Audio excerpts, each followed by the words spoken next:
All right, so I got my mic now. Can we get to my face? Let's see. Hey, and oh, I should shut the music off.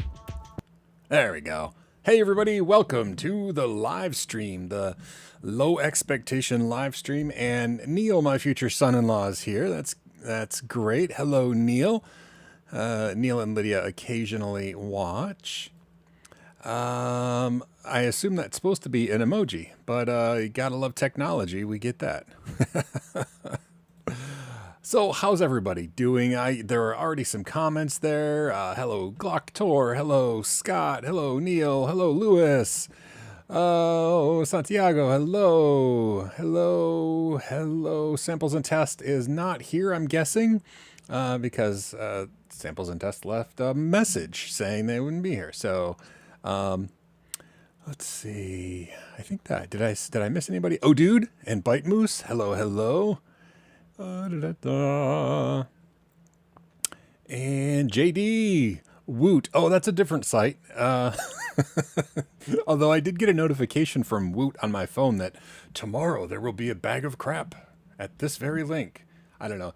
Anybody ever do like the Woot offs and like get bags of crap? If you don't know what I'm talking about, that is the weirdest way to start a live stream. But I'm curious if anybody has ever gotten bags of crap. I have gotten like probably 3 bags of crap from Woot, but I think that it's almost impossible to get them anymore. I don't even know what would be in them these days.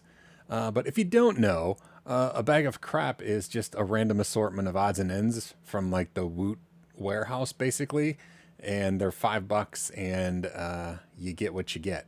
And so, but they sell out almost instantly. So that was a weird segue, but hey, anyway.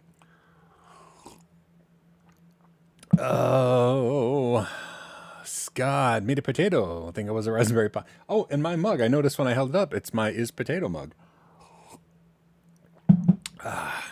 Anyway, is my microphone okay? I rearranged my whole desk, which nobody can really tell but me. But I used to, so normally my seat was over here, and then every time I have to like scooch my seat over, and all my stuff was still over there. So I just kind of like moved everything over, including this camera. It's different now. It's down here.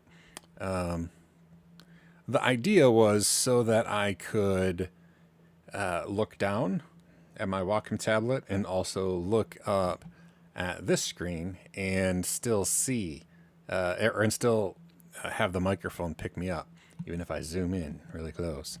But anyway, oh no, why does the chat do that? Oh, that was annoying. The chat refreshed and disappeared, everybody, as I switched. Well, that was annoying. Michael, good afternoon. You passed, oh, this is going up on the wall. Passed Linux Essentials this week, thanks to you. Awesome, that's a job well done.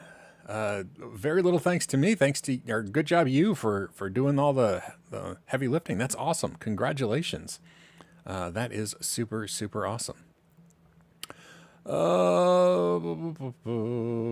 You are not late to the party, Mason, or if so, just barely. You missed absolutely nothing. Glocktor, thank you. The microphone is good. I appreciate that. Mason. Oh, 2 Masons again. Mason and Mason. Mason and Mason. All Masons are welcome. I would say this is I was going to make like a free Mason joke, but then it just got weird. And if I did Mason free, then it would mean no Masons. So yeah, people named Mason, totally allowed. And yeah, so it would be bad if it was a bag of crap. And honestly, I've gotten, like I said, I think I got 3 bags of crap from Woot over the years, and it hasn't been, I probably haven't gotten one in like 5 years. I haven't really tried, but a couple times I got amazing, like cool little odds and ends of technology and, cool stuff. And a couple times I just literally got like garbage. So it really is a crapshoot.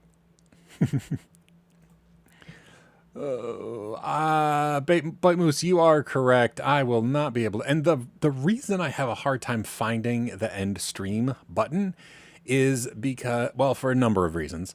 One, I use multiple different tools like in the various things I produce. Like when we do the podcast, like the Bench Ass Shirt podcast, which you've probably never heard of because there's only like a couple people who listen to it. But the Bench Ass Shirt podcast, I use an application called Melon. I think we tried that once for the live stream. And I honestly don't know how to end the stream or the recording on Melon. I usually just use it for recording. I just close the window. With this, we use Restream for the live stream, and it does have an end stream button. But then it also like it says, "Are you sure?" And then I'm like, "Yeah, I'm really sure," and it like pops all over, and I don't know. If I had to pick things to be bad at, ending the stream, I'd be okay with that. That's a curse I can live with. Yes. The Masons in the stream are for profit only. And I know Freemasons. That was why I didn't make the sad joke I was aiming for, because it just came out all like deeper meaning than I ever intended. Hey Sean, you know what? And today, yeah, if anybody has questions, don't hesitate to ask questions. I may not have answers, but I have never had a problem saying, and I didn't do a weekend assignment this year because, again, what a crazy week at day job. But I think, and I know I said this last week, but I think there's like some hope on the horizon that things are going to go well at work from now on. So we'll see. But man, it's been a rough time. So anyway, yeah, there's no weekend assignment, but if there's questions, ask away. And let's see, here's one. What is the best book you recommend for preparing for Linux Plus?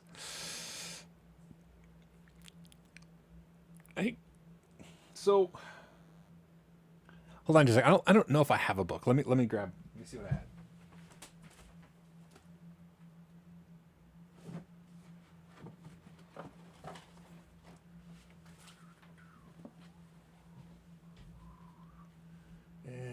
Maybe up here.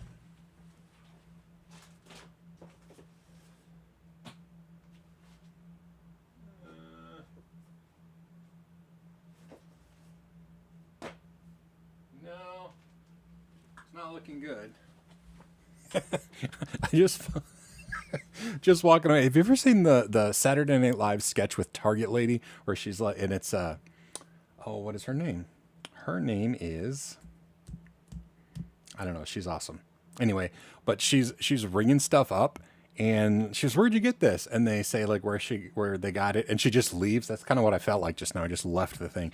So the question is still, what would I recommend for Linux Plus? And it turns out I guess I don't have a Linux Plus book. Here's the deal: when I worked for CBT Nuggets, I would always, when I was starting a course, almost always, try to buy a book in advance. Like when I did Linux Essentials the first time, I bought this Linux Essentials book, and I'm like, now I feel confident that I am going to, be learning from an expert. Same thing with LPIC 1. I did LPIC 1. I bought that book. It looks like, and I did the same thing. I got LPIC 2 when I did the LPIC 2 course.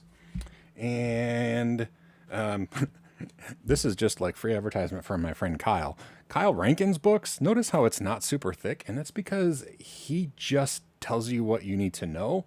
And this is an incredible book. It's really hard to find anymore, but Linux Hardening and Hostile Networks, great book by Kyle. The point with all these books was I bought them to prepare, to make sure that I knew what I was talking about, and I never used them. I like open them up, I'm like, this is just, basically the books seem to look at the objectives and explain them, which is good, but I don't know that it's like anything other than like look at the objective in Google. So as far as like what books to buy to prepare, probably just, go to like a bookstore, an online bookstore, maybe Amazon, although my wife works for an indie bookstore, so it feels icky to say that, and see what's popular. Otherwise, just get the objectives and try to figure them out. I guess that's my recommendation. So yeah, I don't know. I don't have a favorite book. That's what I should have just said. I don't have a favorite book. I need wallpaper. The people that pass the exam. Oh yeah, and I am not good at taking compliments or kudos or thanks, and so I really appreciate it when people tell me like, "Hey, you really helped me there. I appreciate what you did. Thank you so much," because that awkwardness that I feel, I think, is good for me. Keeps me humble. I'm just so bad at taking compliments. So I am so excited that if my stuff helps people pass the tests, because that's awesome. Ultimately, my goal isn't to get people to pass tests. My goal is to get people to enjoy the Linux and stuff, because that's the only reason I do it, is I enjoy it. I'm not really an expert as much as an enthusiast. I keep telling myself that. I don't have to be an expert. I'm just an enthusiast. I can't wait to get added to the Hall of Champions. Yes, we really do need to come up with like some sort of Hall of Champions. Nerdling something. Anyway, I'll work on that. I'm gonna make a note of that. We need to have like a Hall of Heroes. Not sure. Does Heroes have an E? It must. I mean, 2 E's? Yeah, I think so. Oh, I lost my place in the comments. Oh, I should mute it. Oh, I'm sorry. There. Now I'm muted. Mason, 80s Cop Show. Yeah, I was thinking, was there an 80s Cop Show, Mason and Mason? I mean, it sounds like it. There was Perry Mason. Simon and Simon. That's the show that I was thinking. And probably it was a play on words that you were doing too. Simon and Simon was what I was trying to remember. So yeah, that was it. A lot of questions. You probably won't know the. You know what? That's true in so many aspects of my life, Lewis. That never stopped me from trying to answer. Again, I mean, the whole premise of this show, if you look at the description, was the answers are not guaranteed to be useful, or I don't know what did I say. They were not something. Let me get a chance. Check your Discord. Oh, Glocktor. It's funny when y'all have different names at different places. It messes with my head, but in a good way. I like to keep myself humble, and I enjoy when I make myself and others laugh. So Glocktor, aka Resident Alien, and I'm comfortable saying that because they mentioned it last week. I think that last night. Ooh, getting gadgets to work on Tux. Do you guys? Has everybody seen the background? Can you see Tux Droid and the fish back there? I learned from Glocktor that the little fish next to Tux. So let me see if I can get my little pointer finger to work backwards. So obviously this is Tux. This is his little fish friend. It's Fish Tux, or Fux is his name.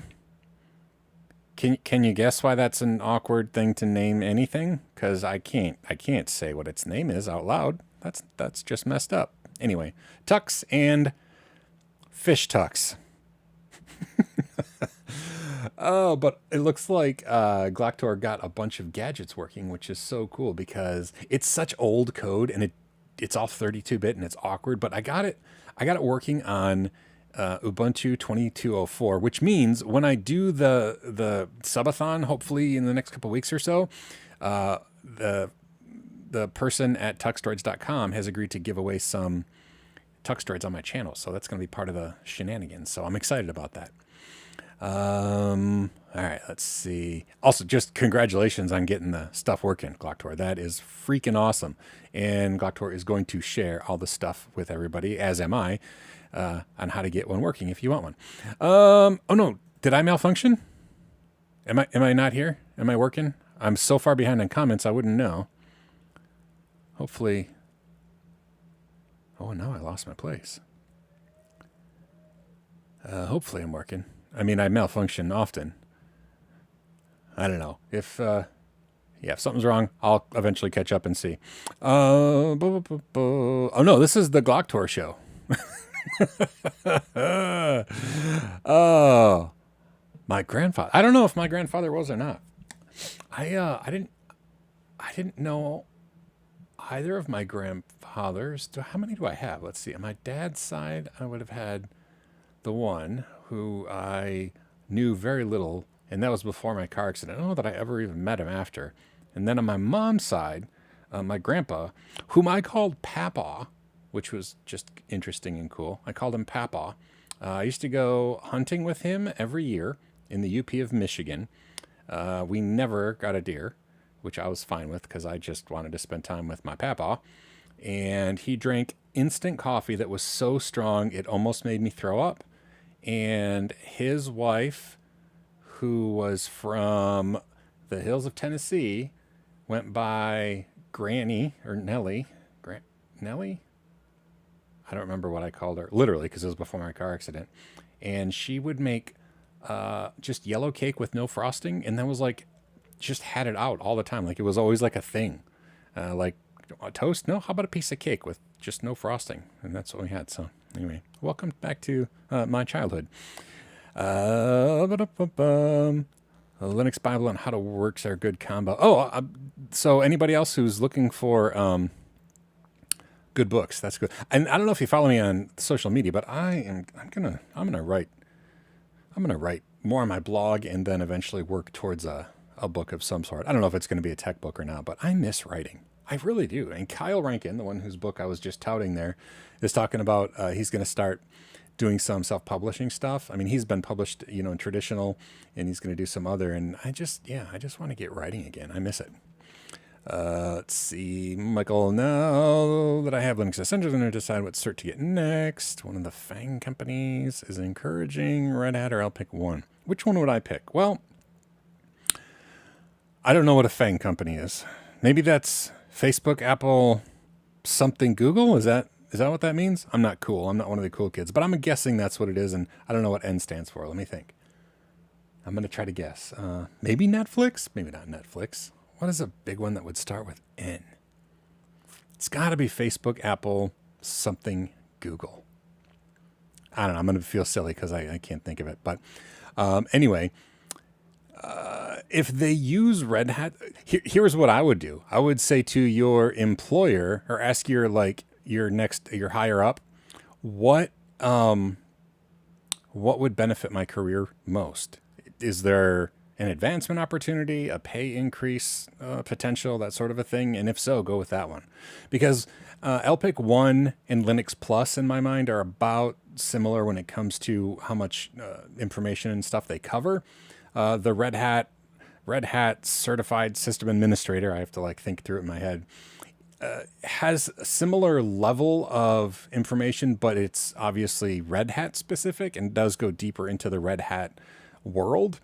So if you work all on Red Hat stuff, that's cool. See, it's a blessing and a curse, right? The Red Hat tests will prepare you more thoroughly for Red Hat stuff, but also leave out some of the advantage of LPIC 1 and Linux Plus is that they are agnostic. So you learn about all the things rather than one specific thing. So yeah, I don't know if your employer prefers one over the other, I would go with that one, but level of information wise, they're pretty similar. I did a Red Hat. It's funny, at CBT Nuggets, I did a Red Hat course, but we couldn't call it Red Hat. Anything I couldn't mention Red Hat because Red Hat is very, very protective of their intellectual property. And I mean, I could say it on YouTube. I don't think they're going to, care about that. But on at CBT Nuggets, I couldn't. So it was the title of the course is the CentOS System Administrator. It was the CentOS. I don't remember what we called it, but System Administrator Prep or something like that. Because at that point, CentOS literally was kind of like what Rocky Linux is now. But it was just funny we couldn't use the word Red Hat or we'd get a cease and desist. But yeah, I would, whichever one your employer wants. Otherwise, I like LPIC 1 over Red Hat stuff just because it covers both kinds of bases, like the Debian type and the Red Hat type. But Red Hat Certified System Administrator does go deeper than LPIC 1 does into Red Hat stuff. That was a non-answer, and I apologize. Security Essentials. I haven't done Security Essentials, but that is a really good idea. Security in general is an incredible good thing. good field to be well versed in, regardless of what your niche is going to be. Just having a better security mindset is really, really good. And just know that you're not gonna be. I'm always suspect of people who call themselves security experts, because the more you learn about security, the more you learn, like, man, I would never want to call myself an expert, because that's just asking to get the, wool pulled over your eyes or whatever. So be a security enthusiast. Apparently that's my theme today. Enthusiast, not expert. Oh, Scott. Oh, yes. So No Starch Press. And I have a special love for No Starch Press because my former editor from Linux Journal is now one of the editors at No Starch Press. She's just awesome. But that doesn't matter as far as the books that you might get there. But yeah, No Starch Press books are generally easy to read, and they're pretty generous. I believe when you get the physical book, you also get an ebook. Maybe that's not always the case. Maybe that's a special they do sometimes. But yeah, I like No Starch Press. I'm a big fan of them. Oh, No Starch Press again. Yeah. How Linux works. So a little funny side note, I didn't sign anything, so I don't think it matters if I talk about it. I almost had a book deal with No Starch Press over the pandemic. It was going to be a book about bread making and getting as nerdy as possible about it, as far as it was going to be a very nerdy bread book, but it made it past where I had to like submit chapter summaries, and it didn't go any further. But anyway, that's just a bit of funny trivia.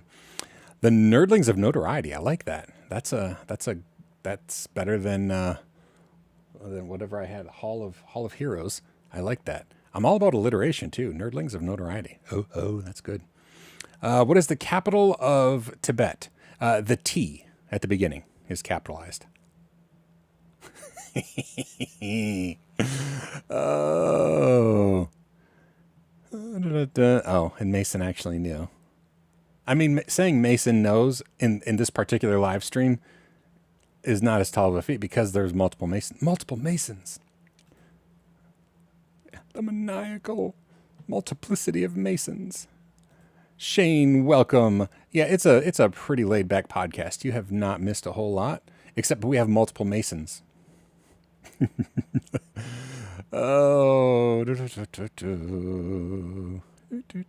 Sean Hardwick, love your work. Oh, so this is always dangerous. I can't, when I hover my mouse over a comment, it disappears and is like, it turns into this thing that says like, do you want to display it? So I can't read it. So I click on it to display it. So my luck, it's going to be like a spam comment one day, and I'm going to like pop it up on the screen. So I got to learn to do that better.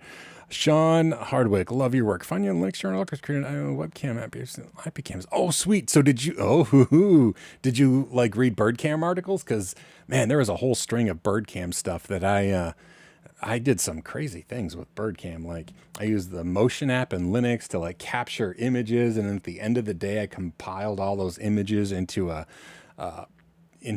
movie that I uploaded. Now I just capture video and actually upload the video every night on the Birdtopia live stream. But more stuff is coming as soon as the freaking snow goes away and I can get out in the yard and start doing some more stuff.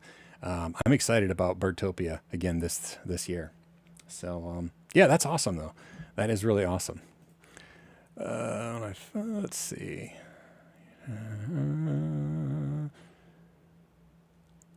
Oh, some USB cams that simulate IP cams. That's actually cool. I didn't do that. I never did that. I used IP cam, a combination of USB cams and IP cams, but I would always use Motion as the base, or just FFmpeg to directly stream. Yes. Oh, I keep forgetting it's a Q&A one. So yes, the dev names of the cameras do seem to change. So if you set up a UDEV rule, I don't know if you can specify like a name of it in the UDEV rule. I haven't studied how UDEV rules work in a long time, but you can, if nothing else, look at the dev USB by serial, I think it's called, and then it actually shows every device by its serial number instead of creating like a dev entry. But look into UDEV rules. You might be able to specify a device when it boots up. In fact, I have some crazy UDEV rules right now. I'm going to look and just to see if, because in order to get OBS to work with webcams and the virtual camera out, you have to do some crazy, crazy stuff. So let me look in, etc. UDEV rules.d. Yeah, I got all kinds of stuff here. It looks like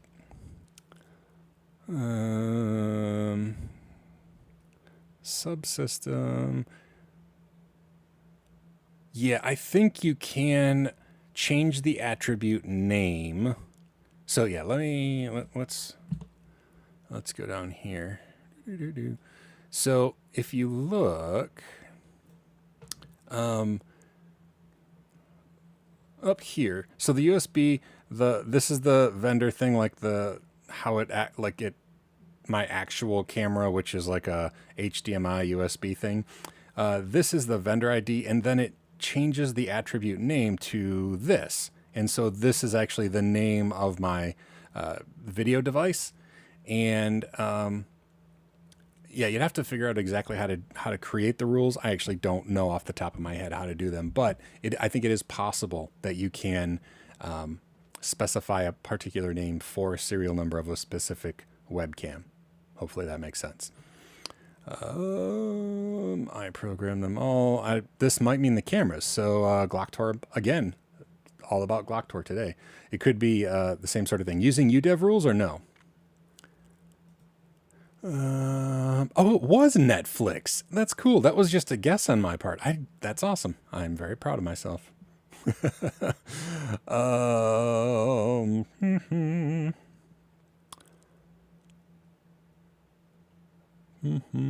don't know what this means.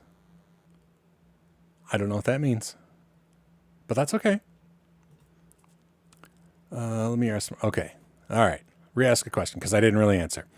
Between them, which is more desirable for most hiring managers? Okay, for most hiring managers, I'm going to give you another frustrating answer.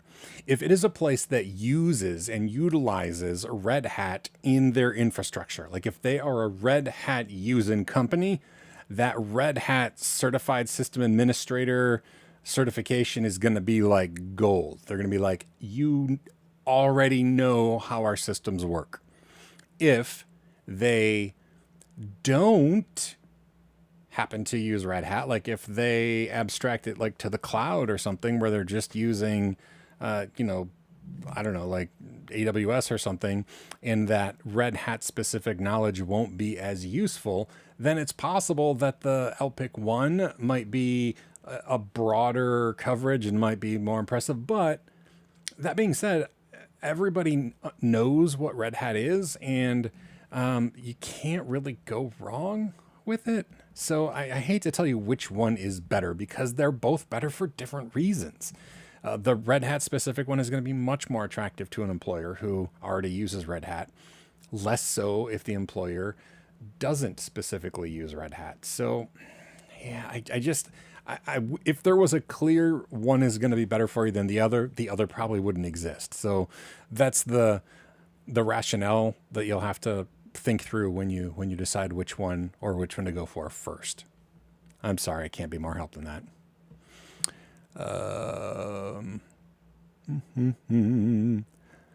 No, I think everybody should change their name to Mason because actually, please don't.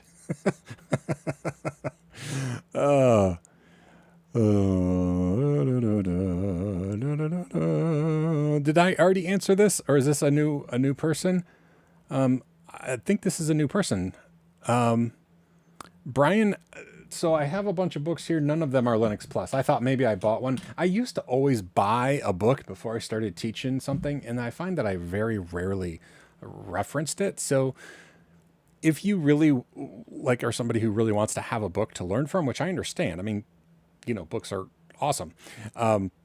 Probably just go and look at star ratings like on an online site like Amazon or your favorite bookseller's website or whatever, and just they're all going to cover things pretty much the same. I don't know of any offhand that are particularly great or stand apart. They all look at the objectives and then explain each objective, which is what you want in a book. But I mean, it makes the books all pretty much similar.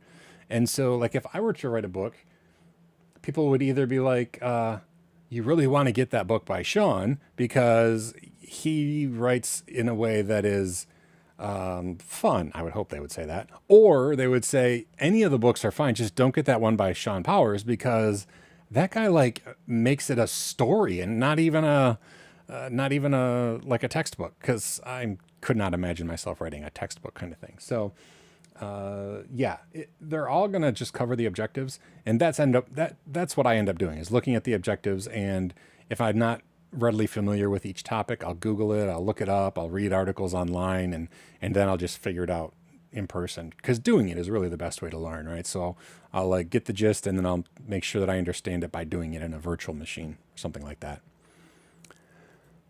Oh, the Battlestar. Oh my goodness. The reboot was 20 years ago? Holy cow. It feels like that can't possibly be that long ago, but I guess. Wow. Wow. Oh, this is a person who's a hacker. Oh, okay. Oh, okay. Now I get it.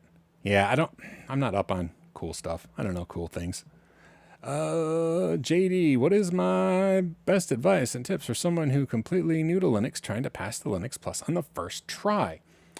The best advice I have is to make sure that you are setting up machines, preferably virtual machines, so you can do snapshots and revert back if and when you break them.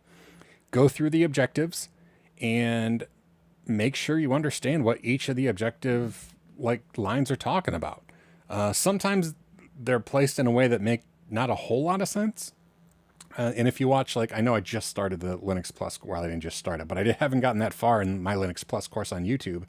But if you watch them, sometimes when I look over a section, I'll be like, I don't know why these two things are in here together, but we'll learn both of them.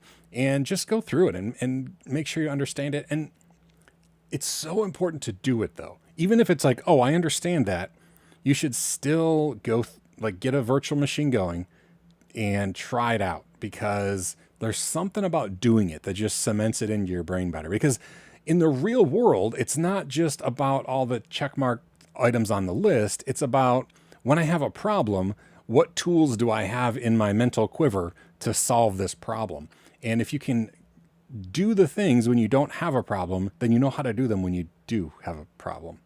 And so ideally, while, we want to pass the exams, you should be preparing yourself to do the things that the exams are trying to test your knowledge on. So the best way to do that is to do it with virtual machines, because, man, what a blessing. We didn't have virtual machines when I first started training, or at least I didn't. I didn't have a computer powerful enough to do virtual machines. And so I would just have to install stuff and break it and then fix my own rig. And it was a pain in the butt. So let's see.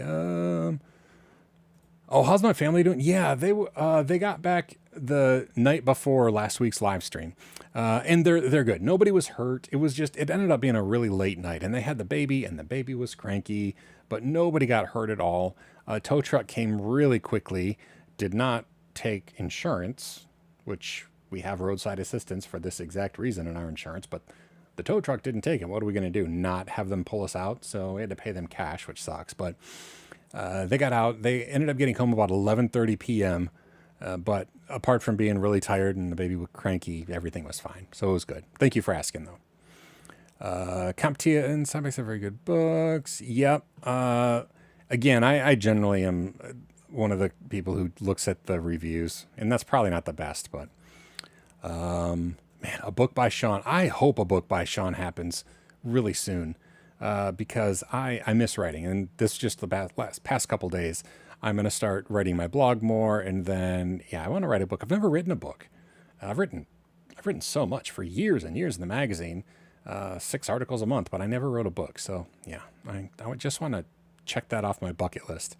Not so that I can like die, because like my bucket list is done, but I just want to do that.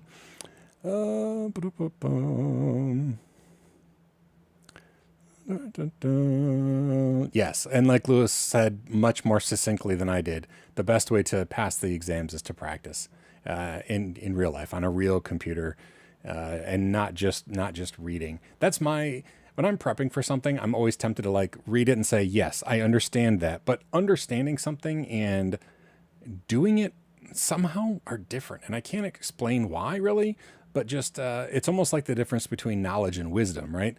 Like understand the steps is one thing, to actually go through it and do them and have that experience and have things go wrong and have to figure out what went wrong. Like, oh, I didn't even notice there was a semicolon at the end. Now I see why that's important. That's why syntax is important, because the bash script will complain if there isn't, that sort of a thing. So doing it is really, really helpful.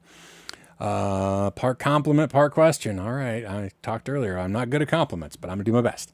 One of the reasons I like your videos, I really love your energy and passion. Thank you. Do I have I have to think it in my head, a Red Hat certified system administrator video course? I do not. Like I said, it's older now, though. Even if you have a CBT Nugget subscription, I don't have access to any of my stuff. They have all the intellectual property rights of all the stuff I made when I was with them.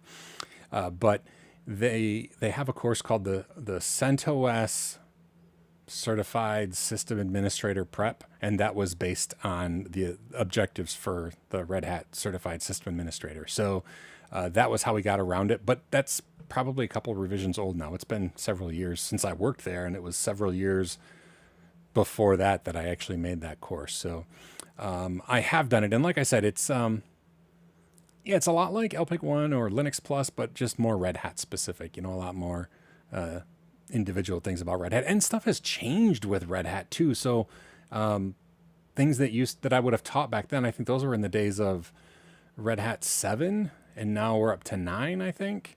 So yeah, a lot of things have changed.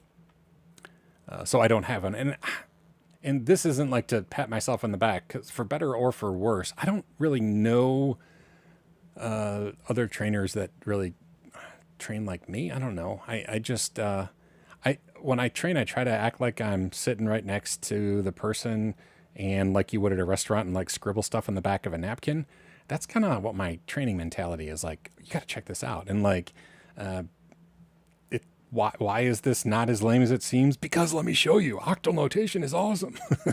So, I don't know. There are a lot of other YouTubers out there, but I don't know specifically that are doing coursework prep. I don't know. Maybe that's my niche.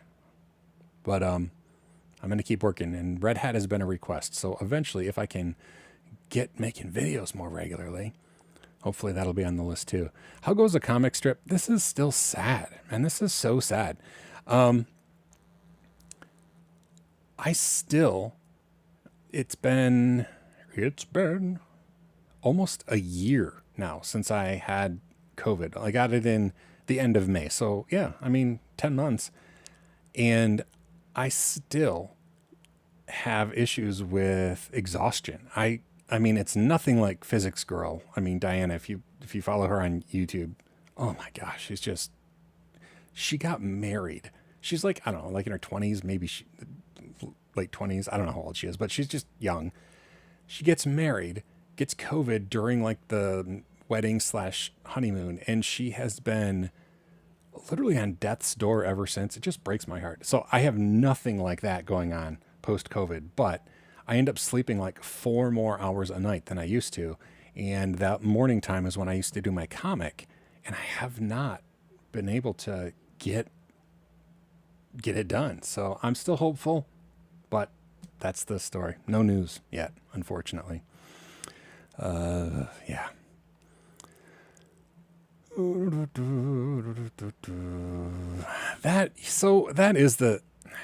That's the downside of a lot of online video training. And again, this isn't me tooting my own horn. I absolutely don't mean it that way. I think it's easy to be boring when you just are trying to like get through the material. The trick is to really love what you're teaching, right? Which is why I teach the things that I like to teach. And And if it's boring, I even try to find something fun about it. Yeah, I don't know. Yeah, I feel your pain though, Michael. I really do. Oh man, how many sections are left? So many. So many are left to do. So many. Let's go through it. I'll just, let's look at my shame together, shall we? If we go here, get this out of the way. Come on, mouse, where are you? Okay. Shoop, get you out of the way. Let's get a browser window open. Okay,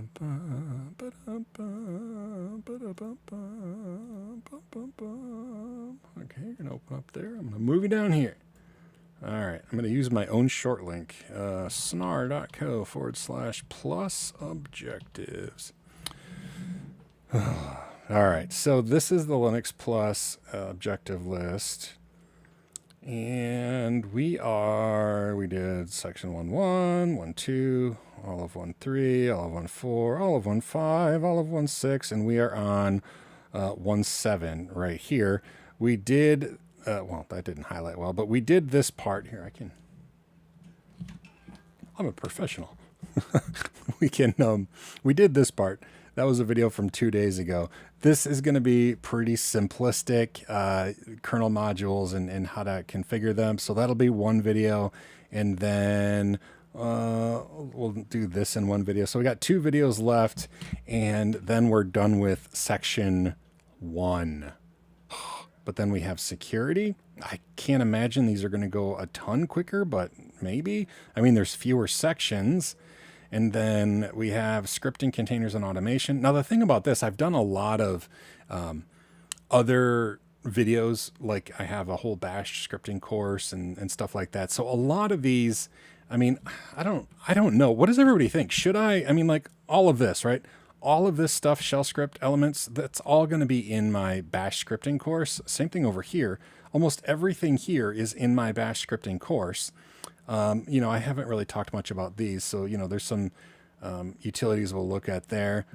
We talked about that even earlier, the path variable and stuff. So some of this is going to be a repeat, but I don't know. I might just I'll maybe go over them and then like do that thing YouTubers do and say, up here, there's a link to a video, and I'll point to my bash course. I don't know. I'm not sure how to handle that best, to be completely honest. Ooh, I didn't mean to press that. Yeah, I don't know how to best go about doing that. And then anyway, so then we have container stuff. So like Docker, LXD or LDX, I don't know, whichever it is, the different kind of containers, how to use Git, file formats like YAML, JSON, more container stuff like Kubernetes. I'll be honest, I've never used Kubernetes in my life. So that's one of the things where I'll be like, all right, Sean, get up to snuff on using Kubernetes. I'm just an old school Docker user. And then troubleshooting, which is honestly the troubleshooting. This is hard to teach as like a checklist of examples. So when I've taught this in the past, we just like show you what to look for. It's hard to set up broken stuff, but I'll try to do some of that. And then that I think is the end. I think section 4 is the end. But yeah, there's a lot there. There's still a lot. I realize that there's a lot. So, yeah. So a long time, unfortunately. Let's see. Whoever asked about, Northern Ship. Yeah, no. Here's the deal. And yeah, Lewis says, I agree with Lewis that Windows Services for Linux, or whatever WSL and WSL2 stand for, it is just virtualization to try to get Linux stuff to work in Windows. But one of the things that I was setting up all my computer stuff, I was trying to make it work. It's just different enough. The integration with Windows makes it such that it's not like a real computer, but they do that on purpose. They try to abstract that away. They abstracted it away, I think, more in the original than the like WSL2.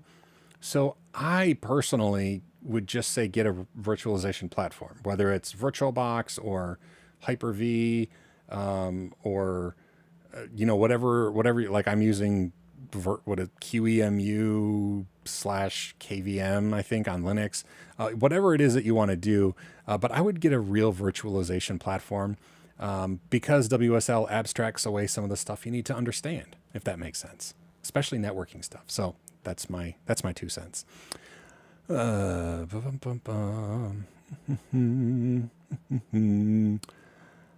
Caesar, hello. My question, what's the difference between Linux Plus and Essentials? I just don't know where to start. Yes, that one, I have a definitive answer. Linux Essentials is like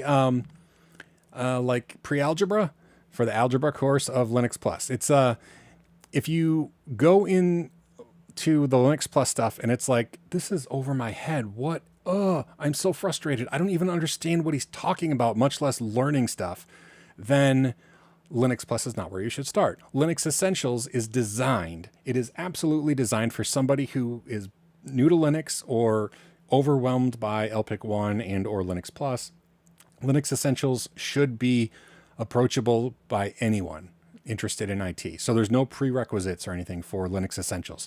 It's that's what I really like about it, is that it's a great introduction and it doesn't assume that you know anything about Linux going in. Whereas Linux Plus, in fact, I think if you look, either LPIC 1 or Linux Plus, they say the prerequisite is to have 2 years of experience on the command line, which I gotta be honest, is kind of laughable. If you have 2 years of experience on the Linux command line,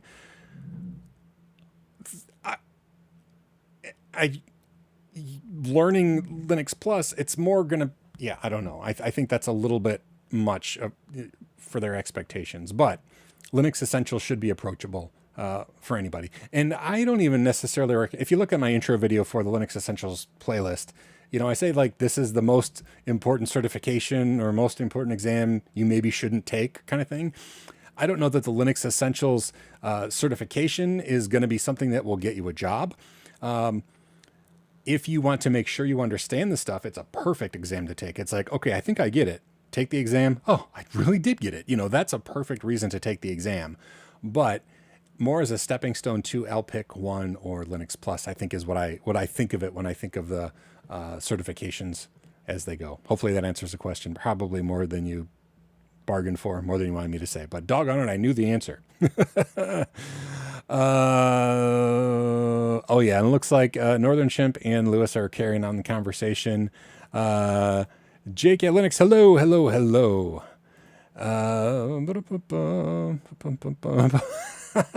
Yes, if there's a cover. Oh, so that's the thing too. In fact, if I do, I'll have to put my my Nerdlings logo on the spine, right? So that it shows up with the green hair above the sunglasses. But so my daughter is getting married in October or September. October, one of those two, October or September. And I don't think she wants her father to walk her down the aisle with bright green hair, because the focus is supposed to be on her and not me. I'm supposed to blend into the background.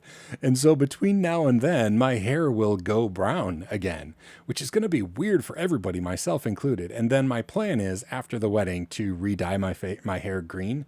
But yeah, if you wonder why, in the summertime and as fall approaches, if my hair is less green, that's probably why, because I'm prepping for the wedding.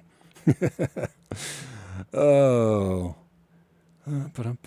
yeah, Lewis, listen to Lewis as far as the talk goes about virtualization, because there's option. In fact, he said the same thing I did: VirtualBox, Hyper-V, those sorts of things.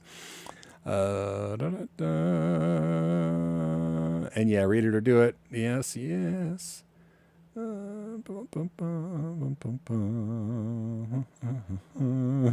one of my favorite explanations about knowledge and wisdom, Lewis. Why doesn't DD get rid of the partition SD card that has already been used? Does it not? If you DD the actual device, does it not? SD cards are a little bit funky. They're not like a traditional block device. I kind of remember that, like the MMC device. Because you can get tools to do low-level formatting on a SD card. Yeah, I don't know the answer to that directly, Scott. I apologize. But I know that there are some of the SD card vendors will have like low level formatting tools that are outside of the standard partitioning tools of the operating system. So there must be something extra special going on there. I don't know.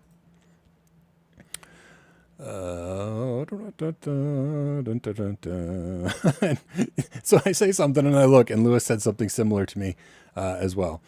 Yeah, SD cards are just weird. God forbid. Hello, Sean. Big fan of yours. Oh,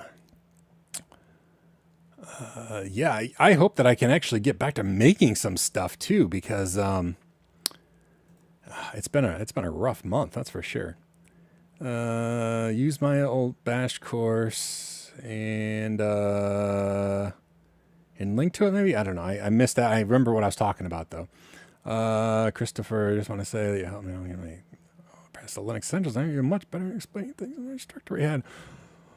Thank you. That's awesome. And if your instructor is watching, don't listen. Don't listen. You did great. You did great. I don't even, nobody's looking over my shoulder. I have no benchmarks to cover. You're doing great, instructor. So don't listen to them. Also, Christopher, thank you. I appreciate that. Oh. Windows subsystem for Linux. Okay, Windows subsystem for Linux. I knew it was something Windows and Linux. I got the W and the L.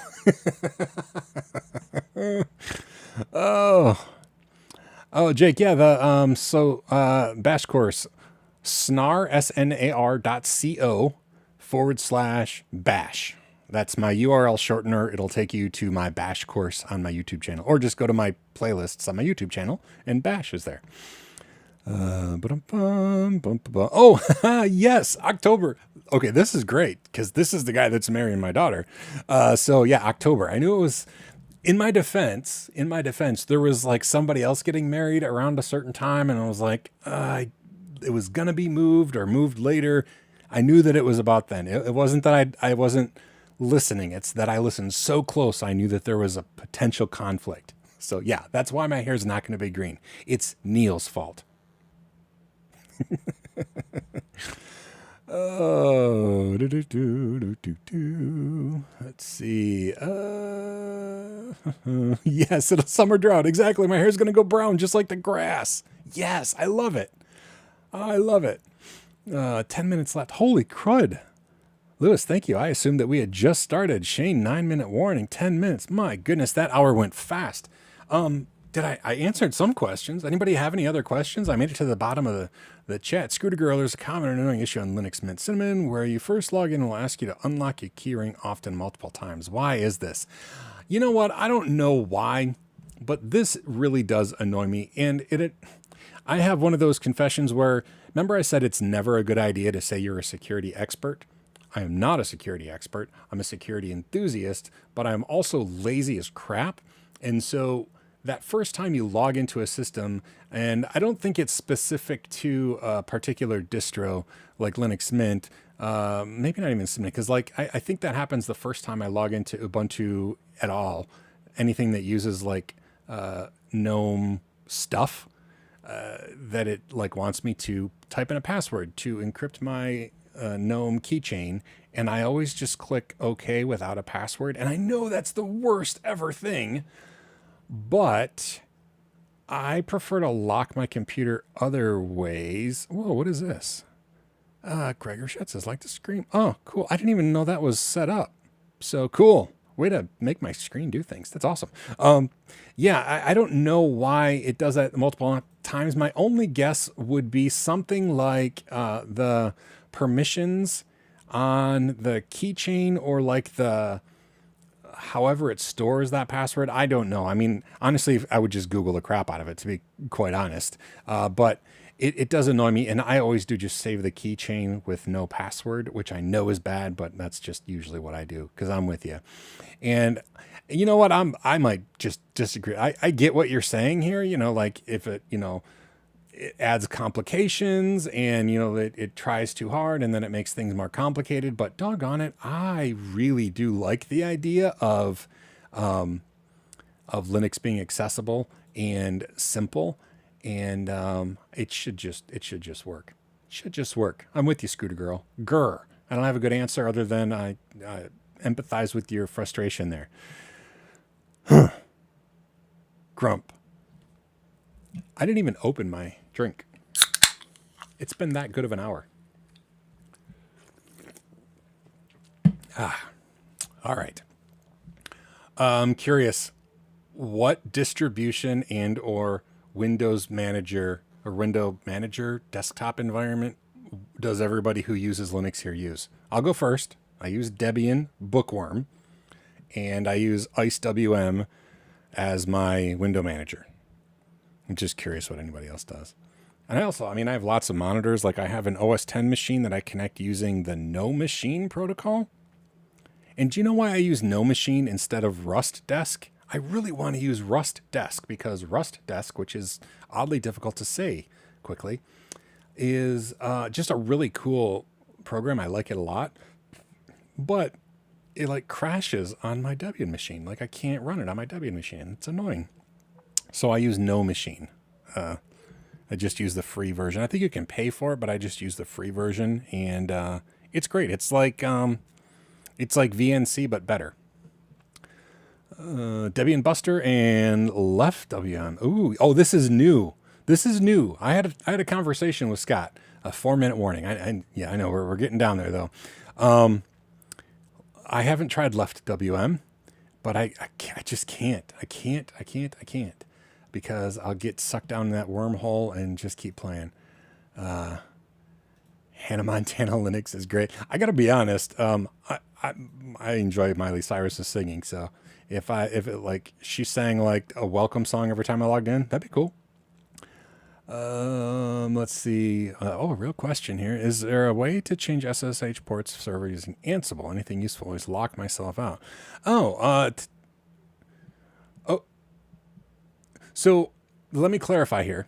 And this will probably be our last question, like big question, because, when you say change the SSH port of a server using Ansible, do you mean change the SSH port on the server that you're connecting to, or do you mean to change the port on a remote server using Ansible as the mechanism for making that change to the configuration file? Because the answer is yes, regardless. But the way to go about doing it, would be different. Ansible changing configurations. I don't know that I've done that, to be honest. Changing a configuration, you would probably just have to like set up the standard configuration and have it put that file in place on the remote computer. But that would just be a guess. I should do Ansible stuff. I love Ansible, and I don't use it as much as I should because you should never I'll end on one of my favorite things to say when I'm teaching Ansible. You should never automate with Ansible something you don't know how to do manually. I truly believe that. But the problem is, usually I learn something manually so well that it's quicker for me just to keep doing it manually than to set up Ansible to do it, which shoots myself in the foot all the time. Anyway, that's just a frustration of my own. So yes, there is a way there, God forbid, and maybe go to the Discord and ask that question. Somebody else can maybe help too, or maybe I can as well. Ubuntu, thanks for answering though. Google basically have to less than security fix it. Yeah, that stinks. I just hate being asked that question. So yeah, I just don't put in a password, which is not good. Debian KDE Plasma. Oh, I can never feel comfortable using KDE. It has always felt a little clunky to me, which isn't fair. It's a wonderful desktop management system. I just never have felt great on it personally. So that's cool. I don't even know what Red Star Linux is. That's interesting. KDE, another KDE user. Okay. Linux guy, not Linux guy, IKO4. Martin, OpenSUSE, Tumbleweed, and KDE. A lot of KDE users. That's awesome. And I don't mean that sarcastically. That's really cool. I just don't, like I said, I've just never really gotten the hang of using KDE. So that's cool that people are using it a lot. XFCE, I used XFCE for quite a long time. I switched to Mate. Just personal. I also like Cinnamon, but Mate, it's what I'm used to more. Ubuntu, no, I know I got like 30 seconds left. I just want to get through them all. I can't decide on a distribution. I understand that too. Fedora. I know like Lewis uses Fedora, Linux Mint on another, and Kali on another. And I like Debian and or Ubuntu myself. That's just the way that I like XFCE, Pippi, Manjaro. I don't know how that's actually supposed to be pronounced. I should look that up. Puppy Linux. Oh, like really Puppy Linux? Oh, that's cool. I haven't seen Puppy Linux in a while. Gnome 3. I'm not a fan of Gnome 3. I do like Mate, Red Star Linux, and North Korean administrators OS. Oh, okay. I didn't. Now I know. No, that's a joke. Red Star Linux, North Korean system. Maybe that's a joke. I don't know. I'm naive. But anyway, I guess we're done. This was fun. I really enjoyed today. We got to do more Q&As. Maybe have like a way to submit them in advance too. I'm going to work on that because this was a lot of fun. I like answering questions, even if I don't know the answers.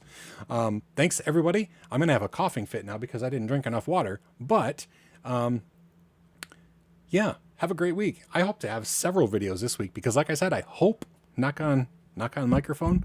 My day job is going to be a little bit, less insane this week. So I will see you on the internets and Twitter and YouTube and all the places. And Discord, if you're not there, log in there. And I'll see you next week, if nothing else. Thanks for tuning in. And now is the awkward part where I try to end the stream. So end the stream. I'm going to click end stream. And then now there's another pop-up. Am I sure I want to end the stream? That feels like a philosophical question, Restream.io, because I kind of don't want to stop the stream, but it's time. So I'm going to say okay, even though that's partially